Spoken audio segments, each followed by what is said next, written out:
L'éco-anxiété se caractérise par le vécu d'émotions et par des préoccupations à différents degrés à propos de l'environnement, des impacts environnementaux ou sociaux, de l'avenir ou de l'inaction observée.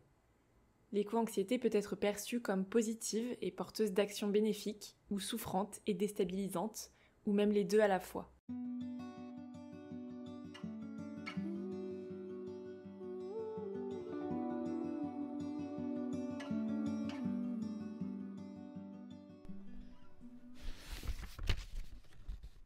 Hello, bienvenue dans un nouvel épisode Écosis, la série du podcast La 6ème page dédiée à l'écologie en littérature. Aujourd'hui, un épisode sur un sujet pas facile, mais malheureusement et heureusement à la fois très actuel, puisqu'on va aborder l'éco-anxiété, et en partie à travers le livre qu'Inès Lopez a écrit sur le sujet dans Les visages de l'éco-anxiété. Bon, je dois bien avouer que pour cet épisode, c'est la galère. J'ai commencé à l'écrire il y a quelques temps et j'étais dans une phase assez révoltée. Et même si je le suis relativement en permanence, j'étais quand même plutôt vindicative. Donc j'avais écrit une intro, je vous raconte même pas comment je me suis enflammée. Mais bon, j'ai tout repris, pas effacé parce que ça reste des choses que je pense et que c'est important d'en garder une trace, mais plutôt pour si j'écris un manifeste un jour. Je vous ai lu juste avant la petite musique la définition de l'éco-anxiété qui a été retenue dans le livre dont on va parler ici. Donc ce sentiment d'angoisse que peut provoquer la situation actuelle et à venir en ce qui concerne l'environnement. L'éco-anxiété touche de plus en plus de monde, dont beaucoup de jeunes qui se heurtent en plus à un climato-scepticisme assez puissant en ce moment. Donc entre le sentiment d'impuissance, l'envie de faire sa part du colibri, tous les enjeux mondiaux, les initiatives locales, comment trouver sa place dans tout ça? Comment composer avec l'éco-anxiété? Est-ce que c'est une bonne ou une mauvaise chose d'en ressentir? C'est tout ce dont on va parler dans cet épisode. Pour ma part, je suis pas d'un naturel très anxieux, même si j'ai tendance à l'être beaucoup plus qu'avant, mais en ce qui concerne l'environnement et l'avenir de la planète, je crois qu'il se passe pas un jour sans que j'y pense. C'est pas toujours anxiogène, parfois la soif d'apprendre ou la découverte d'initiatives ou de personnes inspirantes avec le lot d'espoir qu'elles apportent, ça va prendre le dessus. Mais en général, j'en reviens quand même souvent à une angoisse profonde qui se déclenche très fortement après des discussions que je peux avoir avec des proches ou non, ou un aperçu des médias qui vont avoir un discours très défaitiste, pessimiste, voire climato-sceptique, ou encore totalement déconnecté de la réalité qui est en train de vivre le monde vivant. Et vous allez voir que le livre nous donne pas mal de clés aussi pour comprendre les mécanismes qu'emploient ces personnes et comment nous pouvons agir et réagir. Moi, j'ai alterné pas mal de phases et encore aujourd'hui, il y a des jours de tristesse, il y a des jours d'impuissance, mais je crois que c'est un peu la colère qui l'emporte ces derniers temps, une sorte de révolte qui gronde comme ça. Et toutes ces phases, qu'elles soient anxieuses ou actives, me font toujours remettre en question tout ce que je fais, mon mode de vie, mon travail, etc. Alors aujourd'hui, je supporte plus les discussions anti-écolo, j'ai du mal à comprendre comment on peut vouloir être contre l'avenir de la planète, de ses enfants, du monde vivant, comment on ne peut penser qu'à court terme avec la croissance et l'argent comme modèle et comme finalité. J'ai souvent l'impression que ceux qui comprennent pas l'écologie et les personnes engagées dans cette cause sont persuadés que les écolos prônent une sorte de retour à la préhistoire, et j'ai du mal à comprendre comment c'est possible de penser de manière aussi extrême et que c'est en plus tellement loin de la réalité. Et puis aussi, j'ai du mal à comprendre comment c'est possible que l'écologie soit devenue un parti politique à part entière, là où elle devrait être une des préoccupations de chaque programme. Je pense que politiser de cette manière l'écologie, ça a été une énorme erreur et ça décrédibilise la cause. Et puis, on a réussi tant de choses, des innovations extraordinaires, des technologies révolutionnaires. On en sait tellement sur le monde, sur son fonctionnement, les liens de cause à effet. Alors pourquoi ne pas se servir de toute cette intelligence déployée pour soutenir le vivant ? On est le vivant tout autant que les abeilles, les trèfles, les séquoias géants, le plancton, les baleines à bosse, tout autant qu'une forêt tout entière ou l'océan. Alors pourquoi est-ce qu'on a l'impression que personne s'intéresse aux vivants ? Juste voilà, les jeux de pouvoir des politiques, l'argent, le travail, mais où est passée la vie dans tout ça ? Donc bref, vous l'avez compris, il y a plein de choses qui me mettent pas mal en colère en ce moment, et la lecture des visages de l'éco-anxiété m'a aidé à mettre des mots sur des mécanismes de défense ou d'adaptation qu'on peut mettre en place, donc vraiment à nommer plein de choses qu'on sait parfois juste implicitement, et j'ai aussi appris des choses évidemment.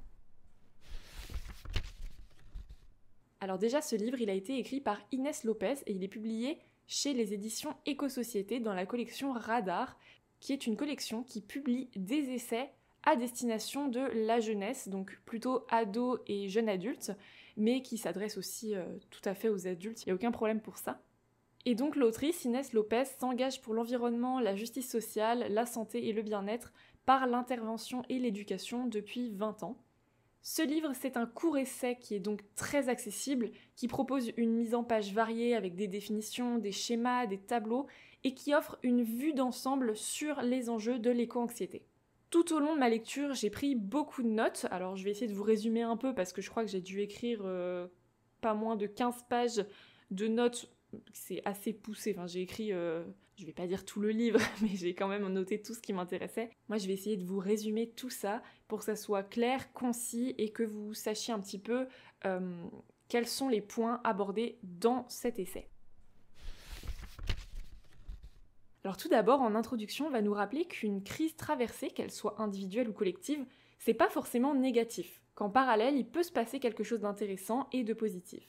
Et d'ailleurs, j'ai trouvé ça super intéressant, c'est une dualité qui est représentée par le mot crise en japonais, puisqu'il est composé de 2 caractères qui sont les mots danger et occasion. Donc vraiment, une crise, ça peut être un terreau fertile pour une occasion de changement, pour des solutions créatives, des regroupements solidaires. Et on va nous proposer aussi en introduction un schéma qui s'appelle « Nous et notre écosystème » et qui va nous replacer comme ça un petit peu par strates, qui va nous expliquer comment on se situe dans notre écosystème. Dans le premier chapitre, on va nous parler de valider ses émotions, avec la définition de l'anxiété, quelle est la différence avec le stress, et puis on nous rappelle que l'éco-anxiété, c'est une émotion qui est cohérente face à la situation anormale de crise socio-écologique. C'est de l'anxiété qu'on a face à un environnement qui change, avec une répercussion sur les milieux, sur la santé, et donc c'est raisonnable, et c'est un précieux signal d'alarme. L'éco-anxiété peut survenir de causes directes, par exemple avec une évacuation suite à un feu de forêt, ou bien de causes indirectes, que ce soit par les médias, les images qu'on peut voir. Et donc l'éco-anxiété peut être finalement un catalyseur de changement et pousser à l'action et à l'engagement, ou elle peut aussi créer de la souffrance et mener à l'évitement, à la résignation, voire à la paralysie. On nous dit aussi que ça aiderait un peu que nos dirigeants en éprouvent un peu plus, mais dans la simple optique d'une responsabilisation saine envers l'environnement, les autres et nous-mêmes. Et puis j'ai vraiment aimé cette mise en perspective qu'on a de la normalité entre guillemets à ressentir de l'éco-anxiété. On nous dit que oui, c'est normal d'en ressentir, c'est une réaction cohérente, lucide, fondée, mais non, ce n'est pas normal, parce qu'on ne devrait pas avoir à en ressentir. Le chapitre 2 s'intitule « Adaptation et atténuation », et on nous précise bien que l'adaptation, c'est différent de la résignation à l'acceptation. C'est tout simplement reconnaître des réalités existantes pour pouvoir les rééquilibrer, c'est être conscient des dérives et des occasions de changement que les situations créent. L'adaptation, c'est donc déjà reconnaître qu'il n'y a pas de problème, ne pas être dans le déni, c'est s'engager à modifier ces situations par des actions collectives, individuelles, systémiques, et c'est trouver des stratégies d'adaptation. Ça va favoriser de vrais changements avec l'accroissement du sentiment d'éco-citoyenneté, de responsabilité, d'accomplissement et plein d'autres effets positifs. Et donc les stratégies d'adaptation, c'est les actions ou séries d'actions de pensée à utiliser afin de faire face à une situation stressante ou afin de modifier notre réaction à cette situation. Et avoir une stratégie d'adaptation, c'est totalement différent d'un mécanisme de défense, parce qu'elles impliquent une approche directe et consciente des problèmes. On nous parle également d'espoir actif, qui nous encourage à reprendre notre pouvoir et à trouver notre rôle dans une situation. Au lieu de rester dans l'observation, les espoirs actifs vont proposer d'imaginer de nouvelles possibilités, de nouvelles façons de faire, de nouvelles sociétés. Et ensuite, on va nous parler aussi de liens entre environnement et santé, entre environnement et économie. On nous parle aussi des injustices environnementales parce qu'on n'a pas tous la même réalité, les mêmes modes de vie, on ne vit pas dans les mêmes pays et le changement climatique va vraiment impacter totalement différemment certaines zones du monde, tout simplement parce qu'on a des vulnérabilités différentes. Et ça se vérifie déjà même au sein d'un pays, entre la ville, la campagne, le genre, la classe, son origine. Il y a plein de vulnérabilités comme ça qui vont être à prendre en compte. Il y a une phrase qui résume assez bien, je trouve, cette idée-là. C'est « nous sommes dans la même tempête, mais pas dans le même bateau ». C'est exactement ça. On nous rappelle également que tout est interrelié. Les politiques environnementales, économiques, étrangères, relatives à la santé et aux droits des humains doivent être considérés comme un tout indissociable. Dans le chapitre 3 qui nous parle d'acceptation, on nous dit de bien faire la différence entre ce que l'on peut contrôler, ce sur quoi on peut agir, et ce qu'on ne peut pas contrôler. Et pour ça, il y a un schéma aussi qui est très bien fait à regarder dans le livre. L'objectif, c'est de mettre notre énergie là où on peut avoir le plus d'impact, en faisant preuve d'indulgence envers soi-même et les autres, en se rappelant que rien n'est complet ou parfait, en se fixant des objectifs réalistes et en choisissant bien ses batailles. Ensuite, on s'attaque à un gros morceau avec le chapitre 4 qui nous parle d'actions individuelles, collectives et systémiques. On va commencer par les actions individuelles. On nous dit que cumulées les unes aux autres, elles finissent par avoir un poids, qu'elles peuvent aussi avoir un effet collectif et entraîner des changements systémiques. Et un excellent exemple d'action individuelle, c'est celui de Greta Thunberg.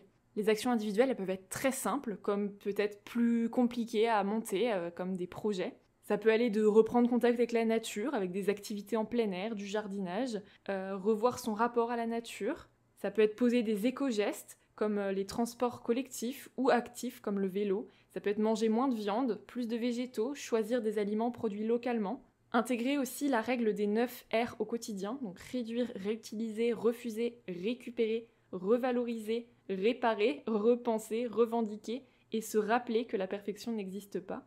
Mais c'est aussi tout simplement s'informer, bien choisir ses sources, prendre des cours ou développer des compétences, c'est partager avec les autres, via l'écriture, via les vidéos, des podcasts, des projets engagés ou même les réseaux sociaux.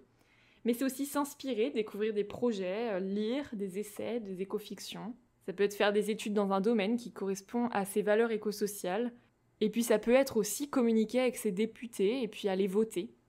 L'art aussi, sous toutes ses formes, est une façon de se conscientiser aux enjeux écosociaux et de favoriser le changement. Donc pour ça, ça peut être aller vers des artistes engagés, aller voir des projets engagés, mais ça peut être aussi faire de l'art soi-même.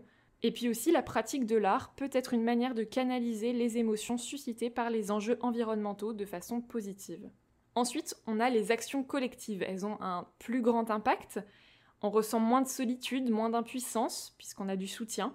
Et pour ça, on peut joindre un groupe ou un projet existant, ou même en démarrer un. On peut faire du bénévolat pour un organisme. On peut s'impliquer dans une asso étudiante ou créer un comité vert à l'école.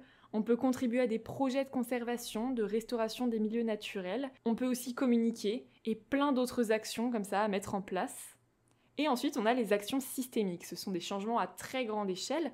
Elles peuvent être de diverses natures, politiques, légales, urbaines, économiques, etc. Par exemple, dans le système économique, on peut quand même partir du principe que le capitalisme, c'est une des principales causes de la crise socio-écologique actuelle. C'est un système qui est à revoir vers des économies plus solidaires. On va aussi nous parler d'extractivisme, et puis aussi la question des responsabilités sociales et environnementales des entreprises. On a aussi le système légal, qui est un des puissants leviers de changement systémique, avec la modification de lois pour y intégrer la protection de l'environnement et la justice sociale. On a ensuite le système d'éducation, qui est une importante piste de solution pour la transition. Voilà, que ce soit l'éducation à l'environnement, qui est un sujet important et difficile à enseigner, car il bouge et évolue très vite, et qu'il y a quand même un manque d'outils pour les enseignants.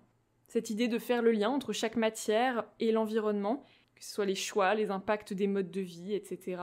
Et puis il serait aussi possible d'inviter les élèves, les étudiants à réfléchir aux enjeux, à prendre position, avec cette importance de former les jeunes sur l'environnement, la consommation, les droits humains, les différentes valeurs, la diversité culturelle, les médias, et le tout dans une perspective locale et mondiale. Et le livre abordait aussi un modèle que je trouvais assez intéressant, c'est l'EAV, donc Éducation pour un avenir viable, qui se base sur 7 piliers, la sauvegarde, l'humanité, la responsabilité, la modération, la prudence, la diversité et la citoyenneté. Tout est bien décrit dans le livre, vous verrez, il y a beaucoup plus d'exemples et tout est bien détaillé. Et puis l'éducation, c'est vraiment une forme d'espoir. On nous parle aussi du système de santé, qui présente un paradoxe, puisqu'on y soigne des gens qui peuvent être affectés par des phénomènes environnementaux, comme les vagues de chaleur, la pollution de l'air, ou bien des catastrophes naturelles, mais c'est aussi un milieu qui est très polluant. Et sinon, on nous parle également de ce triangle de l'inaction, où individus, entreprises et gouvernements se renvoient la balle, mais qui doit procéder au changement.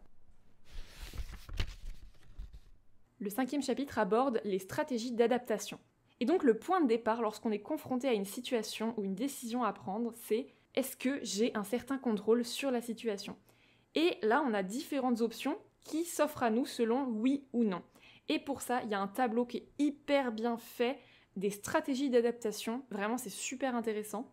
Et je pense que je m'y référerai pas mal pour prendre soit des décisions, soit pour voir un petit peu où il est possible d'agir et là où il faut que je lâche prise aussi. Et il aide aussi à comprendre les mécanismes que les autres personnes vont employer, que ce soit nos proches, que ce soit les institutions. Lorsqu'on peut avoir un contrôle sur la situation, on peut avoir deux types de réactions. Soit l'action, que ce soit individuelle, collective ou systémique. On peut lancer des projets inspirants, innovants. On peut apprendre des savoirs, des compétences. Et on peut bien s'entourer de personnes avec des valeurs communes. Et puis il y a la stratégie d'évitement. C'est un soulagement à court terme, mais qui n'aide pas du tout à long terme. Les stratégies d'évitement, il y en a plein, le déni, la procrastination, la passivité, l'indifférence, la paralysie, l'abandon, la résignation, la déresponsabilisation, le suroptimisme, la pensée magique, un peu positivisme toxique, etc., etc. Ce sont souvent des personnes qui vont pas voir les bénéfices, mais seulement les renoncements ou les sacrifices qu'un changement peut amener. Alors attention, ça ne concerne absolument pas le changement par le traumatisme. Une victime de feu de forêt ou d'ouragan va pouvoir faire preuve de résilience, mais ça ne va pas amener de changement positif. C'est bien une distinction à faire. Ensuite, lorsqu'on n'a pas de contrôle sur la situation, on a aussi deux stratégies d'adaptation, soit l'acceptation. Ça signifie pas d'accepter la situation, mais d'accepter qu'on n'a pas le contrôle sur cette situation. Il y a bien une distinction à faire aussi. Et dans ce cas-là, il faut se concentrer sur les actions possibles, et sinon lâcher prise, qui est aussi totalement différent de abandonner. Et puis quand on n'a pas de contrôle sur la situation, il y a aussi la stratégie d'acharnement. Ça va être tenter de convaincre une personne qui a des valeurs différentes des nôtres, et qui refuse de changer. Mais parfois, ça peut ne mener à rien, et dans ce cas-là, il vaut mieux mettre son énergie ailleurs. L'acharnement, c'est aussi différent de la persévérance. C'est vraiment un épuisement, une rumination, une obsession. Et l'essai pose aussi la question de l'équilibre sociétal entre ces stratégies. Par exemple, si moins de personnes se trouvaient dans cette case évitement, eh bien ça aiderait les personnes qui se trouvent dans la case acharnement, épuisement. D'où l'importance d'agir collectivement. Il y a aussi cette question qui revient souvent de lorsqu'il s'agit d'environnement, est-ce qu'on doit parler des catastrophes ou plutôt des progrès ? Et donc une des pistes qui est donnée dans le livre, par l'exemple de quelqu'un qui ferait un documentaire sur le changement climatique ou sur l'impact qu'il a dans un certain milieu, une piste peut être de parler à 30% des problèmes, poser les choses, les faits, et ensuite à 70% présenter des personnes, des projets inspirants et des solutions. En gros, ça serait nommer les problèmes et présenter des solutions réalistes, ce qui éviterait de tomber dans le pessimisme décourageant ou dans le suroptimisme au contraire. De toute façon, ils vont tous les deux mener soit au déni, soit à l'inaction. Le dernier chapitre nous rappelle de prendre soin de nous-mêmes, puisqu'en prenant soin de soi, on va travailler à la fois sur la durabilité de l'environnement, mais aussi sur la durabilité de notre bien-être et de nos capacités à s'engager. Et on termine sur une conclusion que j'ai trouvée très belle, c'est un très beau message qui est passé par l'autrice et que je vous encourage de toute manière à lire parce que dans l'idée, il faudrait que je vous le lise en entier mais ça va faire un peu long, ça fait 2 pages. Et puis l'idée, c'est pas non plus de vous dire tout ce qu'il y a dans le livre, même si j'ai fait quand même un résumé, vous avez quand même pas mal d'informations, mais vous allez voir, tout ça va être complété et détaillé dans le livre. Moi, je vous ai pas donné dans le détail ce que l'essai va aborder. Mais ouais, en tout cas, un très beau message de fin avec cette idée de se reconnecter au vivant, à notre nature humaine, pour respecter l'environnement, prendre soin des autres, de soi. Et cet appel à entrer dans une nouvelle ère, le Symbiocène, donc qui désigne un monde en harmonie avec la nature. Donc voilà, j'ai fini pour ce qui concernait le livre, mais j'avais encore quelques points importants à aborder avec vous. Alors, perso, actuellement, ma façon de m'engager, c'est ici, avec ce projet Ecosis, qui va évoluer, je l'espère un jour, de rejoindre même mon avenir professionnel. Et puis, il y a bien sûr toutes ces petites choses que je peux faire au quotidien, et l'avenir auquel je réfléchis aussi pour la suite de mon activité de designer. Aujourd'hui, il y a plein de manières de s'engager, et c'est pas forcément par le biais de la politique ou en manifestant, il y a vraiment de quoi trouver sa place dans tout ça. Moi, j'ai été beaucoup sensibilisée grâce à l'art, j'ai participé à pas mal de projets artistiques engagés en environnement. D'ailleurs, je me dis que ça pourrait être vraiment cool de vous faire un épisode spécialement dédié au sujet. Et c'est vrai qu'il y a tellement de dimensions auxquelles on pense pas forcément quand on parle d'engagement, et effectivement, c'est pas nécessairement aller manifester avec des pancartes dans la rue, se lancer en politique, ou aller faire une mission de sauvetage des bébés tortues à l'autre bout de la planète. Il y a tellement de formes d'engagement, qu'elles soient locales ou moins locales, mais qui sont en tout cas moins représentées aussi, dont on parle beaucoup moins, mais qui offrent pourtant de véritables opportunités de s'engager, et l'art s'en est un très bon exemple. Et donc toutes ces réflexions dont je vous parlais surtout en introduction, que j'ai quotidiennement et encore plus en ces derniers temps d'élection, elles tournent en permanence dans ma tête, j'en parle avec des gens qui me ressemblent, qui se sentent concernés, parce que ça me fait du bien, parce que ça me conforte dans cette idée que oui, il y a plein de gens qui pensent, qui agissent, qui innovent, qui inventent, qui essaient de faire du monde de demain et d'aujourd'hui un monde dans lequel où on voudrait élever des enfants. Alors j'en suis là à me dire que j'ai conscience de ce qui se joue, de là où on va en continuant ainsi, et c'est ce qui fait que chaque jour je me demande comment donner un maximum de sens à mes études de design, qu'est-ce que je vais mettre en place pour que mon métier et mes valeurs aillent dans le même sens, comment avoir un impact positif sur la Terre. Et alors comme parfois je sais pas comment faire, quoi faire, alors je lis, je regarde des documentaires, j'écoute des podcasts, j'apprends grâce à des gens qui écrivent, grâce à des scientifiques qui cherchent des réponses, qui nous informent. Que ce soit par la fiction ou la non-fiction, il y a tellement de manières d'apprendre. C'est pour moi la première chose à faire, c'est s'informer. Et pas forcément sur l'état de la planète, sur les espèces qui disparaissent, sur les feux de forêt et les catastrophes naturelles, non. Plutôt s'informer sur ce qui nous entoure, sur comment fonctionne notre écosystème, quels sont les liens de cause à effet, comment interagissent les animaux, j'en sais rien, il y a tellement de points de départ pour développer un intérêt de plus en plus grand pour le vivant. Ça peut être via une espèce d'animal en particulier qui vous intéresse, par les plantes, la vie sous-marine, dont on connaîtrait d'ailleurs actuellement que 10%. Enfin bref, aujourd'hui je me passionne pour tellement de choses et plus j'apprends, plus j'ai envie de savoir. Parce que le savoir c'est une vraie forme de pouvoir, mais un pouvoir sain qui est intéressant, qui nous nourrit vraiment. Le pouvoir de rétorquer des arguments, d'être crédible, de se sentir légitime, de prendre la parole, et c'est tellement important. Et puis j'estime qu'on a tellement plus envie de protéger la planète quand on voit sa beauté, les animaux des fonds marins, les coraux, le fonctionnement des cellules, le réseau d'une forêt, et même toutes les belles initiatives qui sont prises par des individus ou des groupes humains. On est alors beaucoup plus tenté de se dire qu'on a envie de faire partie de ce monde vivant et de le protéger, que quand on pense que tout ce qui existe dans le monde, c'est la corruption et la laideur humaine. Parce que je l'ai beaucoup entendu et que c'est juste terrible et faux. Ça existe, mais heureusement, c'est quand même pas tous les humains qui sont comme ça.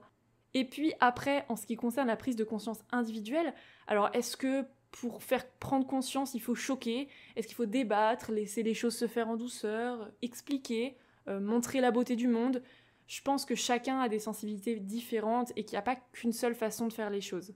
En tout cas, moi j'étais super contente de lire ce livre sur l'éco-anxiété parce que je la ressens, mais que je l'avais jamais vraiment étudié ni posé des mots dessus. Et aussi, je voulais rajouter, pour ceux qui voudraient comprendre de manière très simple et efficace les mécanismes de cause à effet et les enjeux planétaires qui se jouent, je vous conseille vivement de faire la fresque du climat qui est proposée dans énormément de villes. Elle existe même en visio, même si je trouve que l'impact est pas du tout le même. La fresque commence à être vraiment très connue, elle a beaucoup de succès. C'est un atelier de 2 ou 3 heures, je sais plus, dans lequel en groupe on va activement poser les enjeux du changement climatique, de l'impact de l'humain sur tout ça. Donc on n'est pas du tout passif comme dans un cours ou une conférence par exemple, c'est tout l'intérêt ici. Vous pouvez totalement y participer seul et vous serez alors avec d'autres personnes qui sont venues dans le même objectif. On apprend énormément de choses et on est censé avoir un temps d'échange et de pistes d'action pour finir avec des cartes en main. Alors moi, mon atelier, c'est pas si bien déroulé que ça. Déjà parce que je préfère vous prévenir que même en étant au courant de ce qui se joue, ça fait un peu un gros choc de voir étaler tout ça sous nos yeux. Pour ma part, ça a fini en larmes. Et aussi parce que je me suis heurtée à quelqu'un de vraiment pas bienveillant pendant l'atelier, une autre personne qui participait, qui m'a attaquée sur ce que je ressentais, qui a littéralement nié mon éco-anxiété. C'était super agréable. Et puis c'est aussi possible de faire cette fresque au sein des entreprises, donc n'hésitez pas à la proposer au sein de votre équipe ou à suggérer de faire cet atelier auprès de vos supérieurs. C'est ce genre de petites actions au sein du travail qui peuvent vraiment amener au changement. Et j'essaierai de vous mettre le lien de la fresque du climat dans la description. Et puis c'est tellement efficace et ingénieux comme manière de sensibiliser que depuis de nombreuses fresques qu'on appelle les fresques amies ont été développées. Pour ma part, j'ai participé à la fresque Océane et à celle de la biodiversité, que je vous recommande aussi. Bref, entre la lecture de ce livre qui aide à poser et valider ses émotions, l'intérêt porté à l'environnement qui nous entoure, la lecture d'éco-fiction, la fresque du climat, on est pas mal parti pour changer le monde là. En tout cas, c'est un bon début. Moi, j'espère que cet épisode vous a plu. Si c'est le cas, n'hésitez pas à mettre des petites étoiles ou un like en fonction de la plateforme sur laquelle vous l'écoutez, de mettre un commentaire, de partager. Vous pouvez aussi me rejoindre sur Instagram pour discuter ou par mail, tout est disponible dans la description de l'épisode. Merci pour votre écoute et à très vite pour un nouveau chapitre.